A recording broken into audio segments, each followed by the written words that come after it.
everybody, and welcome to Friday Night Huddle. I'm Dave Bacon. Pleased to be joined as we get ready for Week 7 in high school football. Dan Labbe from Cleveland.com, along with Nate Cline from Cleveland.com. Week 7 of high school football all across the Buckeye State. And guys, playoff push begins right now. Yeah, a lot of teams facing really important games tonight. One I'm going to talk about later, one Nate's going to talk about here in a few minutes, all just playoff implications across the board. Conference championship implications across the board. A lot to get into tonight. No, you're absolutely right, Dan. I know we really want to talk about some of these Division I, Region 1 setups right now, but definitely, a lot of teams are going to be trying to compete for a lot of computer points right now in some of these games. But, I'm really looking forward to some of these games coming up ahead, and we're just going to see what happens. So, yeah. Yeah, and, let's take a look at what games we are keeping our eye on Week 7 in high school football across the state of Ohio. And, up here, one of the big games we have from the Federal League, Canton, McKinley, and Jackson, could be the Federal League de facto championship. Canton McKinley goes into that with a game lead, but Jackson, that's a game Jackson really needs to get. Wadsworth and North Royalton is the Grizzlies have that tough ending to the season that's coming up. They need to keep that unbeaten train rolling. Solon and Euclid. That's a Division I, Region 1 big one as far as playoffs and positioning goes. Orange and West Geauga. Hoover and Lake, another Federal League matchup. Padua and Hoban from the NCL. That's going to be a really interesting game. St. Vincent-St. Mary and Barberton. Can they stay unbeaten? Lorain and Wadsworth, Normandy and Bay. And down Cincinnati way, a GCL battle. Two of the top teams in the state, regardless of division. LaSalle and St. Xavier, always an interesting matchup when those two teams get together. Dan Labbe, which one of these grabs your eye? I kind of like the Solon-Euclid game. It's a Division I, Region 1 game. Lots of playoff implications. Solon comes in 7th. Euclid comes in 9th. There's really only one team, when you look at Joe Attell's site, that controls their own destiny unofficially, and neither of these teams belong in that category. So this is a huge game to kind of set up how you're going to finish over the last few weeks of the season, and two great running backs. Thomas Wilkes from Solon has had a great season. Ronald Lee, he's over 1,000 yards already. Came back last week from injury, left the game but still ran for 222 yards. Came back to have a strong game there. So this should be a really interesting matchup in Division I, Region 1, and it's going to go a long way to determining if one of these teams is going to get into that tough region or maybe fall out and miss the playoffs. Well, the interesting thing of that is Euclid is a team that plays very well in first halves and gets off to good starts. And if you are Euclid, you need that to continue without question. You looked like they were getting on Solon's half of the football early in that game, so we'll keep an eye on that. And you look at their only losses. Solon is to Stowe, and Euclid lost to St. Ignatius but had a lead at halftime. Yeah. And Solon had the lead against Stowe at one point. So tough losses for each team. And Euclid picked 6 against St. Ignatius. First play of the game, came back and led 14-10 at half. So they played pretty well, fell apart a little bit in the second half. Nate, what are you keeping an eye on? I'm keeping an eye on this game that we've been so focused on, is this in the Federal League, Jackson and McKinley. Now, last year, McKinley took advantage of this in the 1914 win. Both of these teams right now are in a position to, if the playoffs were to start today, both of them would host their first round game. But now you have other teams in Region 1 that are going to be trying to compete for those spots as well. But I'm definitely keeping an eye on this game. I think defense is going to have to win this for McKinley if they want to. And obviously, you got to rely on Jared Pilata for this game if you're going to try to win it for the Polar Bears. Well, the key is going to be, can they stop McKinley's offense? Nobody really has been able to. That McKinley offense has been great. Josh Chandler was warming up, so that's a good sign for the McKinley Bulldogs. Yeah, exactly. Talking about Josh, that was kind of the report that we heard from Ryan Isley shortly before we got onto the broadcast. But he's going to be a key piece to this. But you're also going to have Elijah Curtis, who's in the backfield as well, has over 1,200 passing yards so far. And so those two, and then some of the other playmakers they have around there, Prayer Wise and a receiver, they have a few pieces that should be able to surpass Jackson. But again, it's going to be a tight game, and it's already kind of projected. Just by only a touchdown, somebody might win this game. So. And McKinley's dominated this series, 9 in a row, according to Friday Night Ohio. So this has been a series that McKinley has owned. And Jackson, I'm sure, with the season they're having and the quarterback they have, would love to make their statement here and say, we belong in this discussion for the Federal League and, for possibly a state title.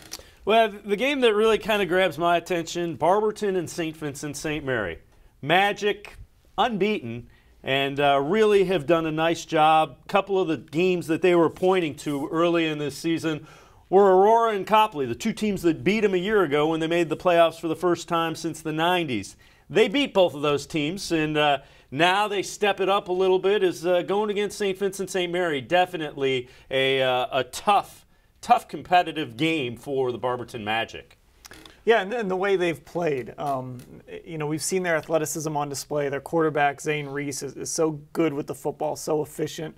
They can run the ball. They have a lot of weapons. But this is going to be a test because that Hoban defense it's tough. I'm sorry, the St. V defense is a very, very good defense. We saw what they could do against Hoban in that rivalry game. They were able to keep that game close.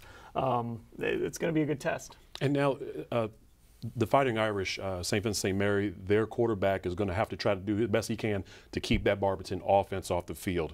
So whether they're going to have to try to stall that clock and use their running backs in that position, I think that's what's going to happen because when Barberton steps on the field, especially in a road game, they're going to be hungry. They want to try to put as many touchdowns as they can on the board, and they're very capable of doing so as well. Yep, the St. Vincent-St. Mary line, very big. Barberton going to have to use some quickness to get around him, and Terrence Key's very good running back.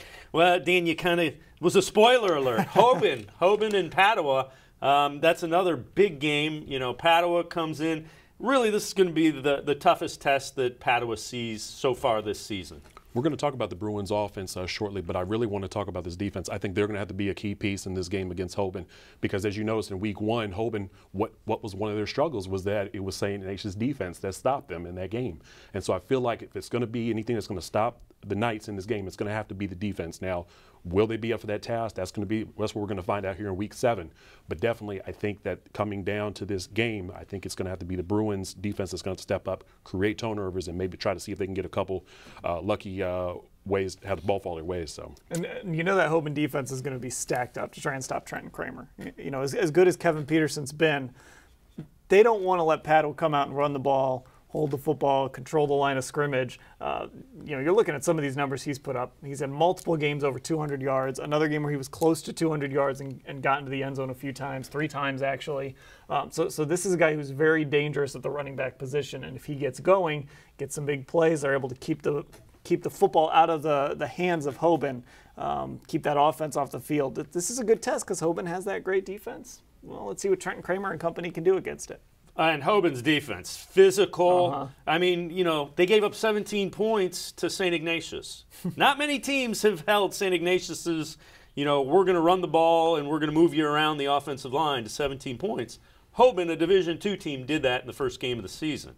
Absolutely. Yeah. And that's one thing that I'm sure Padua's got to say, man, we've got to make sure we keep this offense off the field because before we know it, we're going to have to start trying to play catch up if we don't score early, if we try to let this game get out of hand. So I feel like as you mentioned, Dan, looking at this offense, they need to score early. They need to make sure that they complete some of these drives as well. But on the defensive side, they got to be able to slow this Knights offense down. Now Hoban was trailing at one point in the game against Lake Catholic last week. So, maybe Padua goes back and looks at that tape and sees something, but then that Hoban defense took over. They got an interception return for a touchdown, and then they were able to blow that game open. But maybe there was something to see early in that game that Padua can take advantage of. Well, down Cincinnati way, there's a couple of GCL matchups. We mentioned the St. Xavier and LaSalle game. Moeller and Elder, 2 more Division I heavyweights taking on each other. And the Panthers had the ball, moving it downfield, and their quarterback, Michael Bittner. They used 2 quarterbacks. That's the running one. Bittner gets into the end zone, and the Elder Panthers take an early 7-0 lead on the Moeller Crusaders in a GCL battle. Lots of computer points on tap there as well. Another game we took a look at earlier, Euclid taking on Solon, and the Euclid Panthers at it again offensively, getting it done in a hurry. As here you see, with it inside the 1-yard line, Euclid with the football. C.J. Hale, the quarterback, keeps it for the touchdown. Panthers on the board early. That's their MO. That's their calling card. So now the Solon Comets have to play from behind. And brand new Sparky DiBiasio Stadium there. You see the freshly painted blue as he gets into the end zone. 7-0. Euclid leading Solon in that game. Yeah, I've seen some photos of that facility. It is a gorgeous new football stadium. It's going to be a great place to watch games. I'm sure they'll figure out a way to get some playoff games there as well, because that's going to be a great facility to watch games in. And C.J. Hale, I didn't even mention him when I was talking about this game earlier because you focus on Ronald Lee, but he's a good athletic dual threat quarterback, has a big arm and a lot of weapons. If you're Solon, the offense has gotten going a little bit over the last few weeks, but this team has not done great when they've been trailing. No, and they usually aren't trailing, though. You know? Yeah, with that defense, you're usually not. So. Yeah, and you've got Javon Owens, wide receiver, Arquan Bush, who's a D1 recruit, and Trevon Lindsay. So you've got wide receivers, you've got playmakers. Mm-hmm. They are playmakers. Jeff Rotsky will get the ball to them. But, Solon, they're not going anywhere. They're coming back. There's no flinch in the Comets. Yeah, I mean, if you're going to have a chance to be able to stop last year's conference champions, why not do it at home in this game? But I feel like from last year compared to this year, that level of talent has just risen just a little bit at Euclid right now, and coach is starting to see that. And now you've got more guys coming out to the football team now. And with the new field that you have, a real pretty one as well, I'm sure these guys are saying, you know what, I really want to come on the football team, and that's just going to help the program as well. But just looking at this matchup here, Euclid, I felt like it's going to be a tight game. I'm favoring Euclid in this game just because of their defense. I mean, we saw them, I believe, in early, probably about week 3 or week 2 against St. Ignatius, where Euclid did a phenomenal job trying to hold them together. But as we got into that second half, everything just started falling apart. So if they can try to keep it together for all 4 quarters, mark my words, I think they're going to find themselves getting a top 8 spot here in the region. Well, one of the games we tell you we're keeping our eye on, Hoban taking on Padua, North Coast League battle, and the Hoban Knights offense at it. Here's Tyrus Dickerson into the end zone for the touchdown and the early lead for the Hoban Knights. So not a good start for the Padua defense. Now they're going to have to play from behind. Never something you want to do when that Hoban defense likes to get after it. Yeah, Tyrus Dickerson has done a nice job filling in for, after Sibley graduates. He does a nice job coming in. 193 yards a couple weeks ago against St. V. To have that running game takes the pressure off your freshman quarterback. Now you've got the lead. You're kind of in control. If that defense can get the ball back, try and go up by 2 scores. Padua's got to be careful because this thing can snowball in a hurry. But they've got the offense to maybe, like I said, hold the ball a little bit, get some points back. Don't get crazy. Run the football. Do what you do. Try to be physical. And don't feel like you have to make it up in a hurry. Be patient. Continue to do the things that have gotten you to this point. And but again, you don't want to play from behind with the Hoban Knights because that defense, they'll start getting after it. And the other thing, too, you'll lose if you fall too far behind is that play action. And that's kind of what Trenton Kramer brings is he brings that play action opportunity where you can get them sneaking guys up and you can go over the top. Well, if you fall behind by 2 scores, 3 scores, all of a sudden they don't have to respect the run anymore, and then you're really in trouble. Well, one of the other games going on in the Federal League, North Canton Hoover taking on Uniontown Lake. Our student reporter, Jacob Scafidi from Hoover, gives us this pregame. Good evening. I'm Jacob Scafidi on behalf of Friday Night Huddle and North Canton City Schools, and I'm here prior to the Lake Blue Streaks Hoover Viking football game tonight. And it should be a good one. We got Hoover Vikings at 4-2 on a 4-game losing streak and Lake Blue Streaks at 1-5 on a 5-game losing streak. Both teams looking to get back in the win column. It should be interesting here tonight. They're both so similar. Both have really good rushing games, but not so good defense. So it should be a good game. A little rainy, so we'll see the ground game a little bit more than the pass game tonight. And like I said, both teams very hungry to get back in the win column. And these 2 schools are rivals. I go to Hoover, and this game's been anticipated the whole week. A lot of trash talk on Twitter. Should be a great game. Jacob Scafidi, our student reporter from Hoover High School. We're going to go to break, and Krista DeFini, our band correspondent from Independence, takes us to break. Friday Night Huddle will continue on the other side of the break here on Spectrum Sports and Cleveland.com. Don't go anywhere. Krista Defini here, getting into my car, heading on over to North Royalton to see the North Royalton Marching Band. I have heard nothing but great things about this band. I am so excited to see and hear this band tonight. Unfortunately, halftime's going to be a little different. Because of their copyright laws, we won't be able to show you the halftime performance, but I'm sure I will find something to show you guys that you will enjoy just as much as I will.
This city, this club, stands with you. Danger from Mira! Awesome! What you live for lives here. The volley, Kamara, yes! Ohio's television home of Columbus Crew SC, Spectrum Sports, exclusively on Spectrum. This is it. Your big break. Your one shot. Your only chance. There are two outcomes. Make history or be history.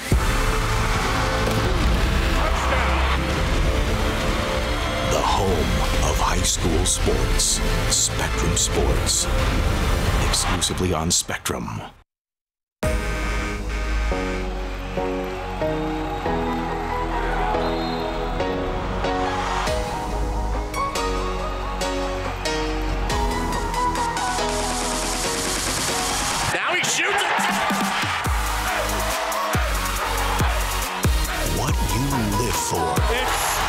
Lives here.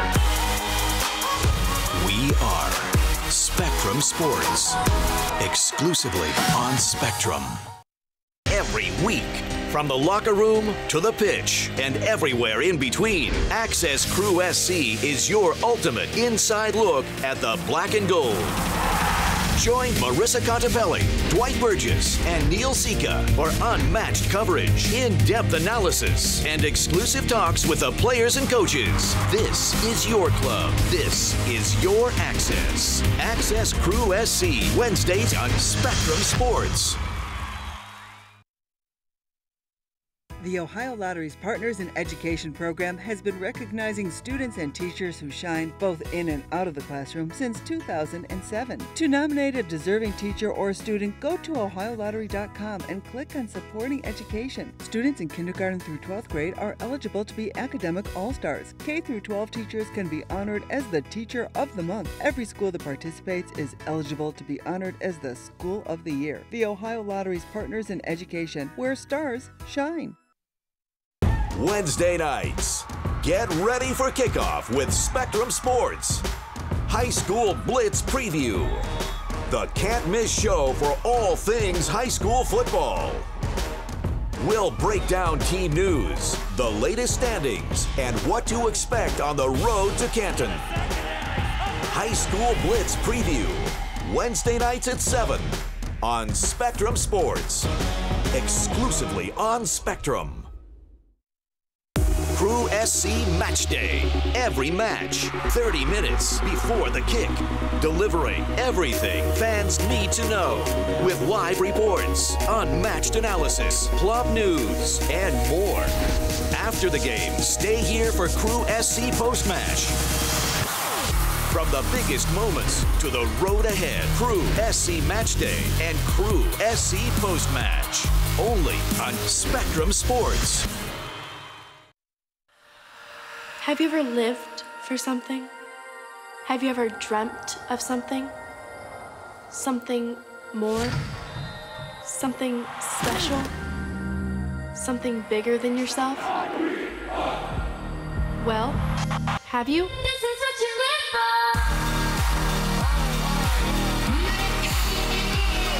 The home of high school sports. Spectrum Sports. Exclusively on Spectrum.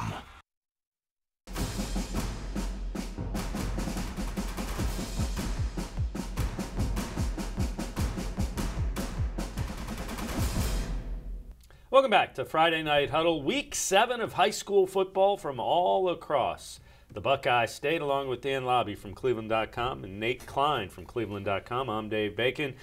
Guys, a public service announcement. If you have a top play, we want to see it.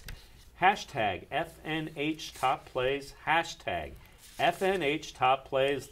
Last half hour of the show, we will show you the top plays from this week, and you can go and vote. And then we will take a look last week, Week 6 top plays. This is how the top 15 shook out after the voting was finished. On Cleveland.com, our top 15 plays. Checking in at number 15, Brush High School's Godwin Joe connects with Zachary Dixon. 55-yard touchdown on the first play from scrimmage. Brush won 54-28 against Willoughby South. Number 14 is Stowe's Brian DeVitas. He's going to get a pick 6 here against Nordonia. The Bulldogs bounce back by blowing out the Knights on the road, 57-22. And check out Brecksville's Joe Labus here with this 48-yard touchdown pass, Sam Wigless. Look at him going. That beat is on a mission. Team won 35-27 against Twinsburg. Number 12, Brush High's Godwin Joe. He had 7 touchdowns in the game, 3 passing, 4 rushing. This one's a 58-yard touchdown run, 54-28. The Arcs beat Willoughby South. To number 11, it is Twinsburg's James Bessett. We're going to have a one-handed catch here. It's not going to be the last one we're going to see. Look at that, one-handed interception in the 35-27 loss to Brecksville. Now check out this Cardinal trying to fly down the field. Elijah McDougal with a 6-3-yard touchdown run. Look at him. Is that a little just cutback shedding in the it too, defenders. Look at him. There it is. Men are won 49-14 over conference opponent Medina. Number 9, Glen Oaks quarterback Tate Rhodes keeps it, follows his blocking. Oh, look at the cut. Oh, a stiff arm. Two stiff arms. Little guy's pretty tough. He was looking for a third there too, I think. 17-yard touchdown run, 41-24. Eagles lost to Jackson. All right, Jackson fans, we got to talk because this was not the number 1 play. Jarrett Pallotta to Jack Ryan. Just watch. How did you not vote this number 1? Whether you're a Jackson fan, a fan of Glen Oak, a fan of anybody else, this should have been the number 1 play. Instead, it's number 8. What a catch. Over the head, one hand. Come on, Jackson fans. You dealt it. Now keep an eye on the screen here. You're going to see Mike Bray here with a pick for the Cardinals. Check it out. Wow. Men are won 49-14 over Medina. Number 6, the Stowe Bulldogs. Hayden Bartels connects with Tyler Shaver. Nice adjustment there. 20-yard touchdown. The Bulldogs 57-22 win over Nordonia. A little Thursday night football for number 5 last week. Willoughby South's Steven DeSanio connects with Dominic Negrelli. 37-yard touchdown. The Rebels, though, fall to Brush. 54-28. A lot of big plays in this game, though. Now take a ride with me all the way down to the Dayton area. Check out Fairborn's Will Coleman with the pick 6. Fairborn won 38-0 against Stevens. Let's go. The top 3, Barberton, they split the vote. Zane Reese with the 82-yard touchdown run through the hole. Nobody will catch him. Barberton topped Aurora 34-7. Number 2 was one of my favorite plays from last week. 18% of the vote. Malcolm Boyd, watch this. Pick six! Goes up high. The only thing I didn't like about this play is he didn't just run into that purple helmet right there. Other than that, everything else on that play was perfect. Number 2. And now with 43% of the vote at number 1, Benedictine's Ivan Shuran with a 45-yard field goal to tie the game against NDCL. Check that out. Wow. Took a bounce there. But the Bengals won in overtime 31-24. Great game there. And Ivan Shuran has the best Twitter handle, Ivan the Kicker. Yes. That is awesome. I bet that Ivan the Kicker Twitter handle got this a lot of that 43% of the vote there, and well deserved. You know, I said that one-handed catch should have been number 1, but that kick is a worthy recipient. Yeah. Ivan the Kicker. Well done, young man. Well done with the Twitter handle. Somebody studies his history. Exactly. And you know what? That's a big win for Benedictine coming back and beating NDCL. So they'll look to build on that this week as well. Yeah, that was a good test for both teams to kind of see where they were. And I think what we saw is they're both really good football teams. So somebody's got to lose. They both played a really good game, and sometimes it takes just that little tiny bounce off a crossbar to make a difference in a game like that. And those are all league opponents. They play each other. Hoban plays each other. Padua plays each other. You know, there's all those teams. You know, there's some very good teams. So it's going to be sad if somebody has got to stay home for the playoffs. But you know, great win for the Bengals there. So. Well, down south, we told you 2 of the top teams in the state, regardless of division, doing battle. A GCL battle down Cincinnati way. St. Xavier taking on LaSalle. And Chase Wolf, a University of Wisconsin recruit. Time to throw. Andrew Whitrock open, and he's going to go all the way for the touchdown. Wolf to Whitrock as St. Xavier looking like they want to move up in the state rankings, number 2 in the rankings behind St. Ignatius, and those two will do battle up 14-0 on LaSalle. And they're coming off a game against Elder where the offense was hard to come by. They won 14-6, so they matched that total now today. Things a little more open here against LaSalle. So, I mean, just a perfect throw from Chase Wolf. That's what you expect when you see a Big Ten commit. That's what you want him to do, stand in the pocket, deliver the football like he did there, and a good start for Xavier.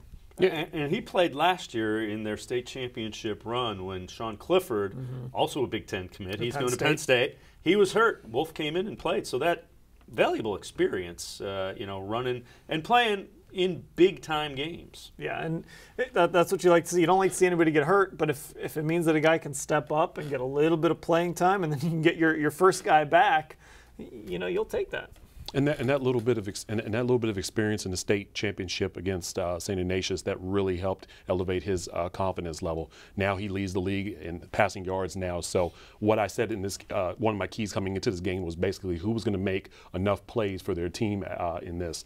But as you can see right now, Xavier's up by 14 right now, so we're going to see if they can hold on for that or if LaSalle's going to have an answer for that. So. And LaSalle, so far, they haven't played a team this season that, as of right now, is below 500 on the season. So they've had a very, very difficult schedule. There's a lot of teams, too, down in that area, but they've every single week is a big game for LaSalle, so they're used to this. And one of the big surprises for me is that neither of these teams gave up a lot of points coming into this game. It was, you know, under average, about under 10 points. So to see Xavier already up by 14, one, I know that Xavier is capable of that, but LaSalle, I'm very surprised to see them allowing this many points so far early to start the game. So. Yeah, their defense has been fantastic, 203 yards per game. So you've got to think with a big play like that and already 2 touchdowns, LaSalle is putting some pressure on that average. Well, one of the games that we told you we would keep our eye on, Wadsworth trying to stay unbeaten, taking on Nick Chuley and the North Royalton Bears. And North Royalton's offense a little bit rolling early, is down in Wadsworth territory. And Joe Marusic finds Miles Sternad in the back of the end zone. A heck of a job grabbing it and getting into the end zone. Nice catch. Wow. Yeah. Tied at 7. And Marusic's only a sophomore, so when you have a guy like Sternad that you know you can kind of rely on, that you can go to, they have a pretty good connection. It seems like every game there's a pitch and a catch for a touchdown between those two, and there's one of them there.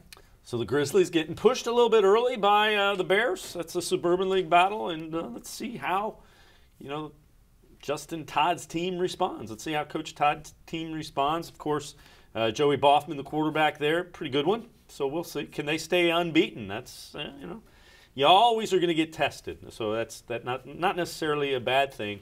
You know, good job by North Royalton evening that game up. Yeah, you don't want to fall behind. You never want to fall behind, but you definitely want to fall behind to a team like Wadsworth that has kind of gone on big runs and has been able to open up leads. But you know, listen, Boffman's a wrestler. He's used to a little adversity. He's used to taking some blows and having to get back up. So I think Wadsworth will be up for it. And the Grizzlies have put together an incredible resume already through. We're getting ready to start. We're in week 7 now. So to see them go on the road, beat Stowe, you know, you just kind of felt like, you know, this team is probably the team of destiny. What are they going to do in the playoffs? Do you have an opportunity to knock off Hudson as well to try to win the league? But, you know, as you pointed out, Dan, these two teams, you know, North Royalton couldn't afford to get down early in this game, and so right now to see them be able to compete right now, that's a good sign for the Polar Bears and for the Bears. Yep. Well, it'll be it'll be interesting to see how in fact they respond. You know, we've talked a little bit about the Euclid and Solon game. Brand new stadium opening up, Euclid's first game at the refurbished Sparky DiBiasio Stadium. They're excited, and you know they get on the board early against Solon, so that's a great start, and fantastic facility. You know, they're really doing a nice job and have done a nice job with that. Yeah, we've seen, you know, so many schools across the area. You know, they install field turf or they do new facilities, and what I love about this Euclid facility is it's unique. It's kind of it's the horseshoe. So it's kind of a unique looking stadium. I don't know what the capacity is, but again, I'd imagine there are going to be some playoff games hosted there, or they would like to see some playoff games hosted there. It's a really cool opportunity for Euclid. And talking about the playoffs, that's something that kind of surprised me right now. As well as Euclid has been playing, they're outside of the top 8 teams in their region. And we talked about how well this Region 1 is and how it's stacked up with so many great teams. But they're right now on the outside looking in. So why did they need this win? Because they want to get in the playoffs. And Solon is one of those teams right now that's hanging in the top 8 that they need to see if they can knock off right now. Yeah, and just right now you've got St. Ignatius and St. Edward. Obviously, they're 1 and 2. You can write them in pen. You know, they have to play each other, obviously. So one of them is at least going to lose that game. McKinley and Jackson are playing right now, so one of them is going to take a loss. Well, since you mentioned sounds like we've got an update. Since you mentioned McKinley and Jackson, we aim to please. We'll keep you in there. And McKinley moving the football downfield against the Polar Bears, and they are down 3-0 as we look at this. And let's take a look at the McKinley Bulldogs. Javon Lewis into the end zone for the touchdown. So a 7-3 lead for Canton McKinley over Jackson. Federal League battle. Nice job of responding, down 3.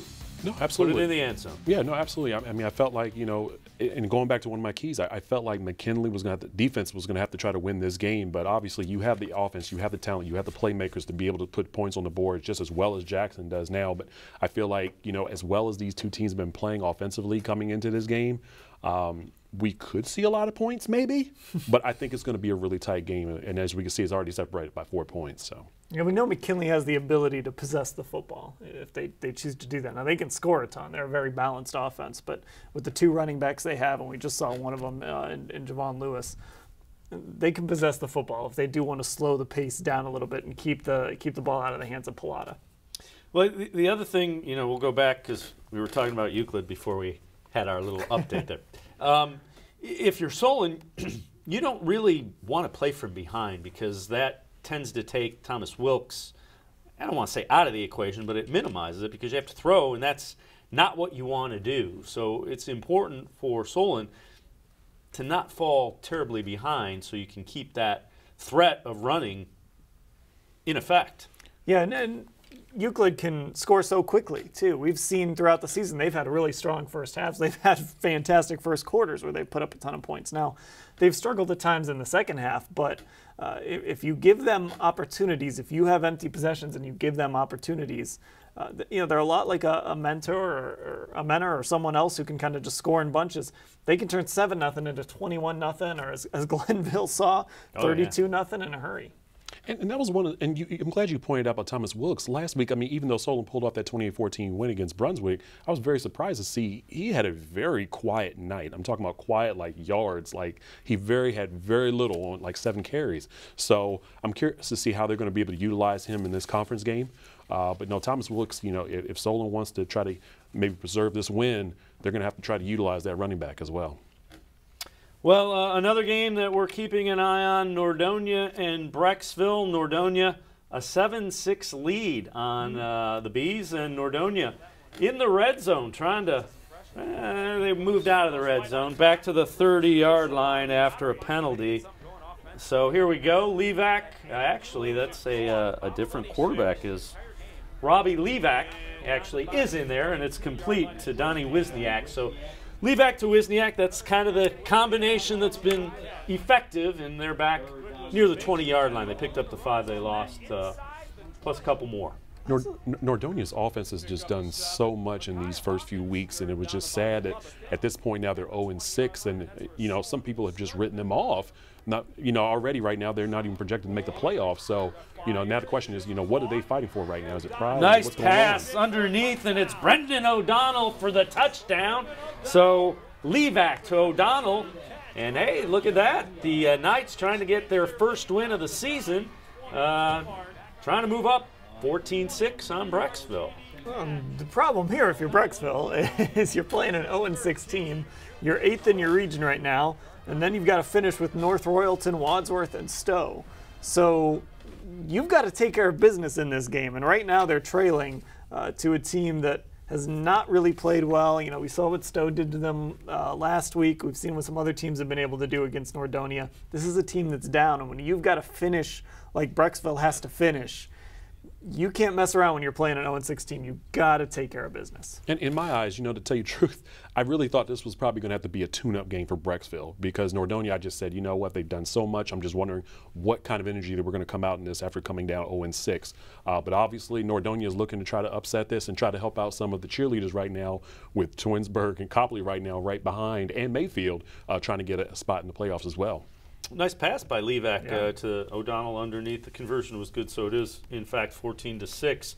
Nordonia leading Brecksville as the Knights trying to get their first win on the year, and that would do some damage to Brecksville's playoff hopes, because Brecksville finishes with Hudson, I believe, as their last game in the regular season. So that'll be a tough road to go for the Bees. Yeah, and you know, you just at this time of year, you get a third loss, it can be really difficult. Yep. You're going to need hope to get into the playoffs. It doesn't mean they're out of the playoffs. You know, that is a very open region, at least kind of in that bottom part of the playoff picture. But you get a third loss, all of a sudden you don't control things anymore, and you don't want to be in that position. And Hudson's also in your region as well. Yeah. They're at the top. You know, they're not going to try to give up that spot to you as well. They're not going, and so you know they're going to do everything they can at the end of the season to say, you know, you're not going to win this game against this Brecksville. But right now, Brecksville, I don't know if they're going to have to drink some water, figure out what's going on. But you know, if they want to try to preserve this spot, they need to win this game tonight against Nordonia. Well, one of the games that we are keeping our eye on is the Euclid Panthers and the Solon Comets. We saw Euclid scored early in the game, had a 7-0 lead. Panthers offense back at it. Mohammed Shabazz, the backup quarterback, throws, and he finds his man, Javon Owens, for the touchdown. Nice pass by, it's actually Aubrey Shabazz, and he's the other quarterback other than C.J. Hale. He plays in the slot some, and you saw he can throw the football a little bit there, left-handed. 14-0 Euclid with the lead on Solon. And just as I mentioned, now all of a sudden Solon starting to look at it and, boy, we got to score. You know, there is some pressure on Solon's offense. Yeah, and you know, Euclid can score. A lot of games this season, over 30 points. Nice little pump fake there and a throw. Really nice play by the backup quarterback. if you're Solon, this is a playoff game. You've got to approach this as a playoff game because there's a lot of teams sitting down behind these two teams just waiting for one of them to go down. One of them will go down tonight. If you're Solon, you don't want it to be you because a bunch of teams are going to jump you. What I like in that play in particular just kind of just confirms what we've been talking about, just the talent and the playmakers they have. Aubrey doesn't play quarterback for every down. C.J. Hale is always the one. So for him to be able to go in, step in, and make that pass, and to catch it over the shoulder, that was pretty incredible. So, that just kind of just shows the talent that's on that Panthers team. And I'm wondering, are the comments, as we were talking about the new field, I'm wondering if they're kind of just looking around, just saying, "Wow, this is a nice place right now," and they got to come back to reality and say, "Hey, look, we got to win this game tonight." So both teams still have Mentor on their schedule too. So that's something to keep in mind. Absolutely. If you happen to lose this game, Solon plays Mentor next week. Euclid plays them in 2 weeks. So there's going to be another tough game on this schedule for both of these teams. Well, our Bryant Kizer is at the Solon and Euclid game. He joins us on the phone. Bryant, what's going on? 14-0 Euclid. Yeah, 14-0 Euclid. C.J. Hale got injured like 3:17 in the first quarter. He tried to go one more play, but just couldn't. So they got their backup quarterback, Audrey Shabazz, who threw a touchdown pass to Javon Owens, 18 yards. And Solon can't get their offense going. They only have 4 yards total offense in the first quarter. Are they trying to run? Are they trying to throw? What's Solon trying to do offensively, Brian? They try to run and they try to throw, and they just can't. I mean, Euclid got them spread it out, and they can't get nothing going so far. Even now, Shabazz is the backup quarterback, and he threw a good dive to Owens for an 18-yard touchdown pass off of a Solon turnover. Fumble, interception, what was the turnover? Interception. One of those Kenny Britt tipped interceptions. Oh, we've seen too many of those. Brian, let me ask you, is it Euclid's speed? Are they being more physical defensively? What are they doing defensively that seems to be causing Solon so many problems? They play in a good zone defense, and J.T. Carver can't figure it out yet. I mean, passes incomplete. One of them hit somebody's hand and fell incomplete on a 3rd and 10. But they had 2 3-and-outs, and then they had the interception, and Euclid had it deep in Solon's territory.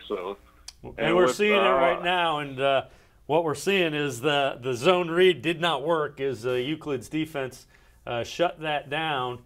And it looks to be the end of the first quarter. So 14-0 at the end of the first quarter, Euclid leading Solon.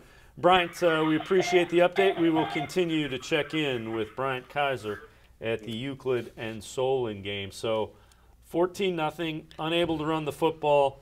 That's stacking up to be a problem. Now, having said that, Euclid hasn't played well in the second half of football games. There's so many different ways we could tackle this. I'll start with, I'm not surprised that the Euclid defense is causing so much frustration, especially after we saw what they did against the state finalists in the St. Ignatius Wildcats earlier in the season. So I'm not surprised by the defense. Solon, if they're going to try to make it hard on themselves in the backfield, those are the results of what we're seeing now. But yeah, I don't know. There's so many points to that, just for that point. But no, you're right. It's exactly about Euclid being able to give up those leads in the second half. They have to try to avoid that, especially if they want to be this playoff team, this team destiny that they want to be. So, yeah. It's a source of frustration for Coach Jeff Rotsky because he said, if I knew how to get it fixed, it would be fixed. They haven't played well in the second half, and it's not something he's happy about. Well, we've told you about the Hoban Knights taking on the Padua Bruins. Hoban comes in with 1 loss. They lost to St. Ignatius in week 1. Padua undefeated. And the Knights riding high. You see 14-3. Tyrus Dickerson through the hole into the end zone. Look at the speed. And a flag comes in late. 21-3, actually 20-3, point after coming. And that's a bad sign for the Padua Bruins. They did make the point after, but 21-3, and I touched on it. That's going to snowball on the Bruins here. That is not a team you want to get behind because the defense will just get after it, and then you can run the ball, and then play action comes into effect. It just sets up very bad if you fall behind the Hoban Knights. Yeah, I mean, you mentioned it with Solon. All of a sudden, it takes Thomas Wilkes out of the game when Solon falls behind. Well, this takes Trenton Kramer essentially out of the game. I mean, it's early enough that you can still run the ball, but you can't be patient with it. You're down 18 points. If you're just, you can't go 1 yard, 2 yards, wait for that big run to break. You're going to have to go to the air, and that's going to put a lot of pressure. They have weapons in that passing game, but a lot of that comes from the run. So we'll see what Padua was able to do. I was at last year's game when they were actually playing in Parma, these two teams, and Hoban got ahead in the game. And, just for those Bruins fans, they were able to cut the game close. So that was good. That was good. They were creating turnovers. The defense was creating turnovers in that game.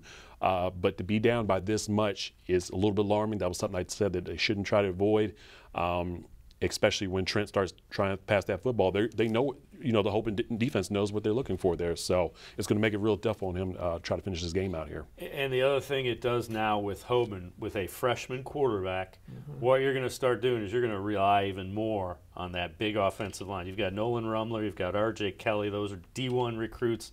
Rumler's huge. He's only a junior. If I'm Dickerson or any of those guys, I'm running behind that guy. It's because he's clearing the way. Yeah, and what you want to do when you see a freshman across that line, you want to put pressure on him. You want to make him go and win the game. I'm not saying that Ham can't do that. It's just we haven't necessarily seen him have to do that yet. So you want to be the team that makes him have to do that. Let's see if he can go win that game. Well, now it's 21-3. He can turn and hand the ball off. Right. Like you said, they can get behind that big offensive line. And there's some dudes in that secondary for Hoban that are going to be sitting back there waiting for that ball to come their way. Yeah, they're extremely athletic on the back half of that defense with Hauser, Bauer, fill in the blank as far as the Hoban Knights go. The other thing, Ham did make a couple of big pass plays to Hauser against St. V in a tight game as well. The one that was one of our top plays, the 60-yard touchdown. So, but you're right. You want to, okay, you did it then. Let's see if you can do it again. And you want to put him in a position like what Peterson's in now. Right. You can't run the ball anymore. You've got to make throws against a defense that's geared up to stop the passing game, and that's something that Padua wasn't able to do. And if Padua was watching game film from last week, they're going to probably notice that Hauser had over 200 yards receiving last week. So I'm sure that they're trying to decide, pick your poison in this situation. What are they going to do to kind of be able to say, look, how are we going to try to stop Knights right now? And right now they're having a very difficult time trying to stop Dickerson in the backfield. So, 21-3, Hoban leading, 14-0, Euclid leading. Those are two of the games that we were really keeping an eye on. And, so far, it's not going the way that the Bruins or the Comets would like it to go. Having said that, Division I, Region I has kind of shook out where there's 9, there's about 9 teams going for those 8 spots, and then there's a pretty substantial drop-off. Yeah. So there's going to be one really, really good team in Division I, Region I that kind of gets squeezed out of the playoffs. Yeah, and what you're looking at is, again, Eds Ignatius are going to get a loss. If you're Solon, you got a chance to play Menor. If you're Euclid, you got a chance to play Menor. So maybe you can hang a loss on them. McKinley or Jackson, one of those two is going to lose tonight. If you're a team like Stowe, you don't play again in this region, so you're just trying to get to 9-1, right? And hope these other teams kind of knock each other off, and you get into the playoffs and don't have to worry about it. But there's going to be some parity, like you said. It does drop off after about 9, but there's going to be a fight for who's going to be 9th and who's going to be 8th. Right, 8, 9, 7, 8, 9, even 6, 6, 7, 8, 9 is going to be it's going to be brutal, and somebody's going to be left going, we have a pretty good team. We're not in the playoffs. And it could be anybody. Maybe it's Ignatius and Eds out of it, but anybody else in that region could be that team that falls to number 9. Right. And especially if you're McKinley and Jackson, you've got Massillon, Perry, who's pretty good. They're sitting there at 9. You've got right Uniontown Lake. You've got there are a number of teams in that Federal League that on any given night, they know each other well enough. They know what they want to take away. If they start getting things rolling, you could be in trouble against any of those teams. Yeah, it's gonna be a grind to get into those playoffs. And I think something, and I might even look at it over the weekend, I'm curious to see, are we going to see 3 teams from the same conference make the playoffs? in the Region 1. So we're looking at Mentor, we're looking at Euclid, we're looking at Solon. I doubt that's going to happen. So one of those has to know, look, we better win as many games as we can as we get close to Week 10. But it's going to be really difficult right now. And also, you're going to need some help from some of the other teams as well to get points as well. So. And in the Federal League, you've got Jackson, you've got McKinley, and you've got Massillon Perry. So those three are all fighting to get into those top. You know, Stowe has Hudson coming up next Thursday, which you can see on Spectrum Sports. Yeah. Programming note. That's going to be a huge game for them. Because Hudson's a team that's, while they're Division II, they don't get the first level points. They're going to have 7, 8, 9 wins. Well, they're not going to have 9 wins if Stowe can beat them. But you can get 7 or 8 wins, second level points, huge for Stowe Bulldogs. And on top, I mean, Hudson's a team that can come in and beat you. Right. I mean, you know, that is a bona fide rivalry game between two very good teams in Summit County. Every time they play, it is close. It's a battle. You know, that's a team that can come in and hang that second loss on you, and then you're in trouble. Well, and you know.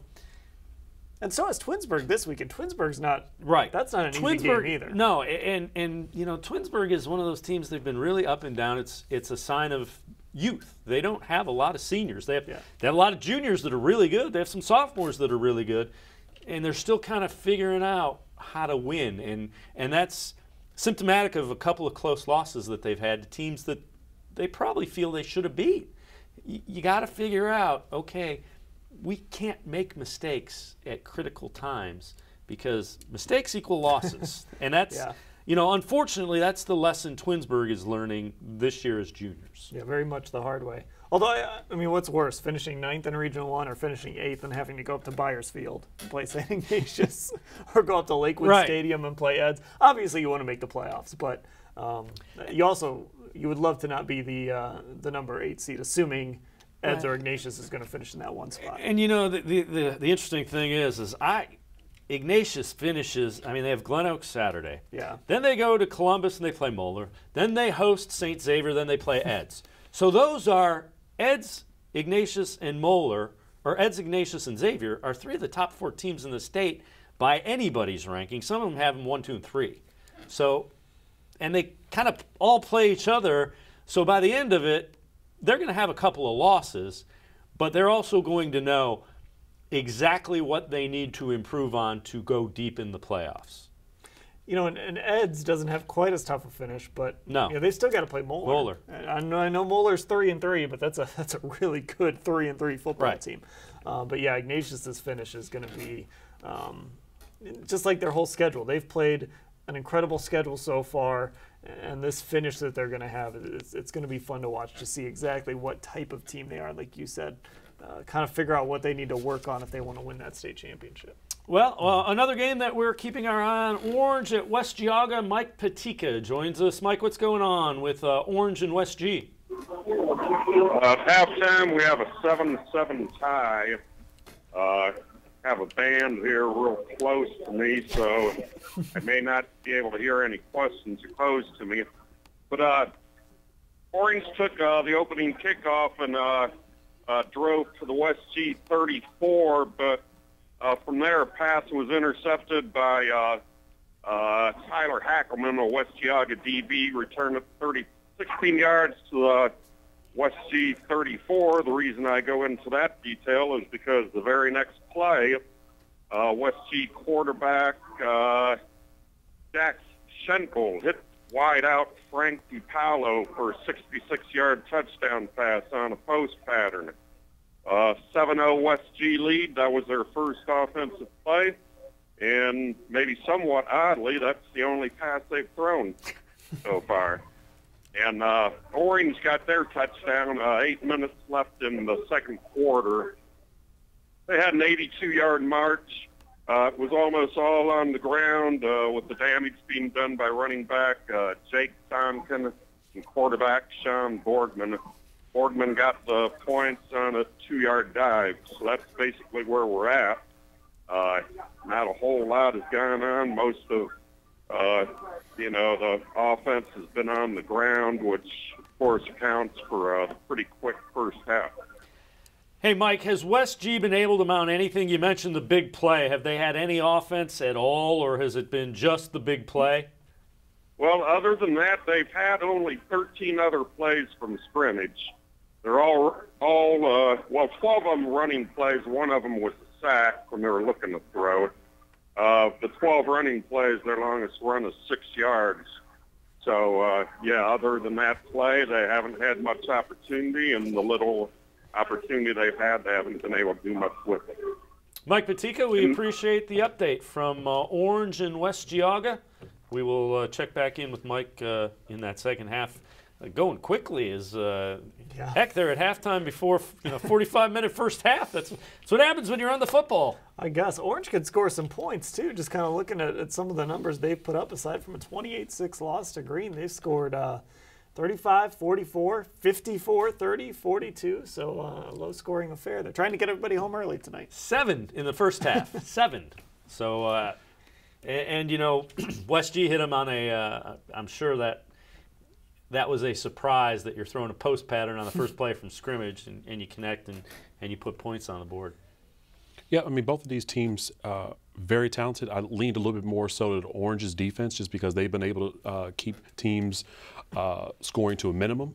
But this one is supposed to be a tight game, as projected. But no, both of these teams have quite a bit of talent here. Orange, in this case right here, right now they hold a playoff spot right now, and they're looking to try to kind of preserve that in their region right now, I believe region 14. And as far as West G is concerned, any win that can help them right now. But right now, I mean, they have a very small percentage right now making the playoffs, even about down to maybe even 10% right now. So West G right now, I know that they probably have enough going into this game that they need to consider when they try to win this game. So. And they've got Wycliffe, Perry, and Chagrin to finish. So if they want to get to the playoffs, they've had a little 3-game winning streak here. Keep that going and maybe make a run here towards the end. That Perry game is going to be tough. Yeah. But they're still alive. They still have a chance. A couple weeks ago, we were told Perry had punted for the first time all season in week 5, I believe it was. One of the games we're keeping our eye on, the Hoban Knights against the Padua Bruins. And the Hoban Knights offense just keeps going and keeps going. We mentioned the freshman, Shane Ham, dumps it off. And look at Garrett Hauser. That's what a Division I wide receiver recruit looks like. 62 yards for the touchdown.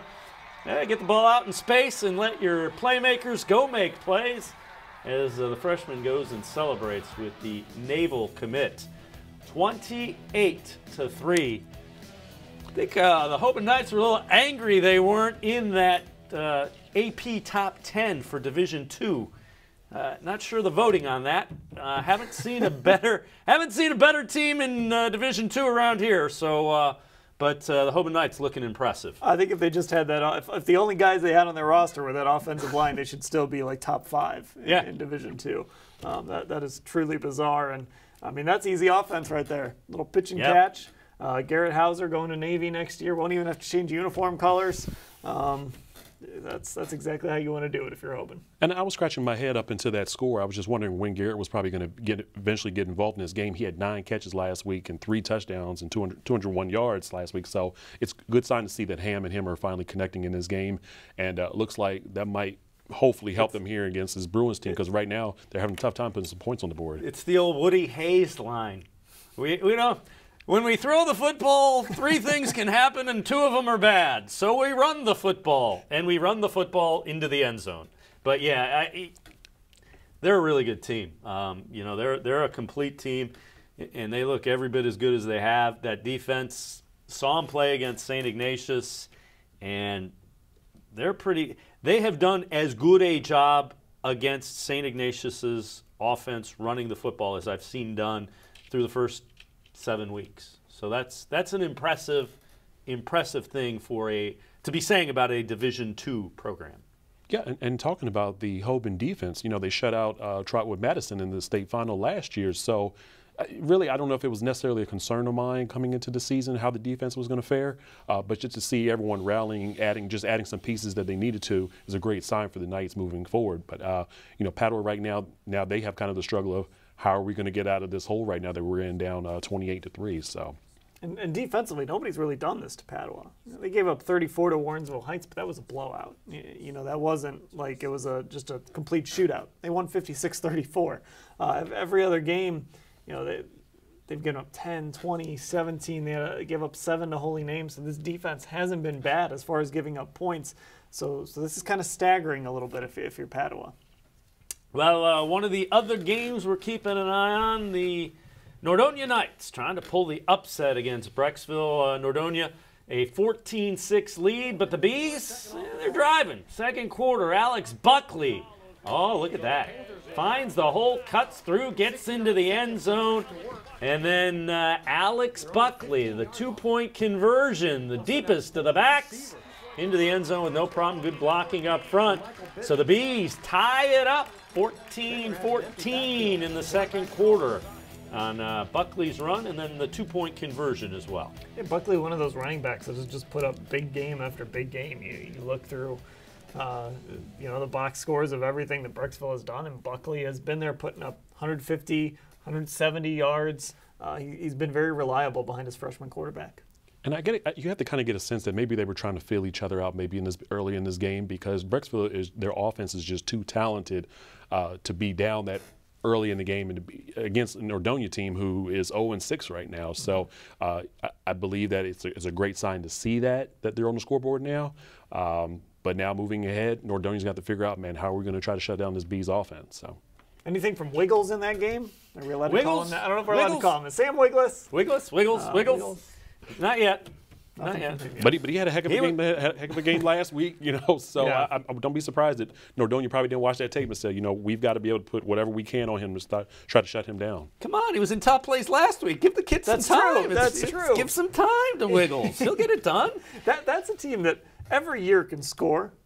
And this year they're actually playing a little defense, and that's kind of scary as they kind of enter this new era of Brecksville football. Obviously, they just promoted one of their assistant coaches, but he's a guy that wants to bring in some defense and make sure that this team can get some stops, because that was kind of their Achilles heel last year, when scoring so many points, but they couldn't get stops, and it kept them. It hurt them a lot last year. We're going to step aside, take a quick time out as Week 7 approaches halftime. Krista DeFini is with the North Royalton Band and has this update for us. Take it away, Krista. It's Wadsworth 17th, North Royalton 14. I guess I was a little distracting to the band because they asked me to stand kind of further off. But even next to the stands, we still hear this band going.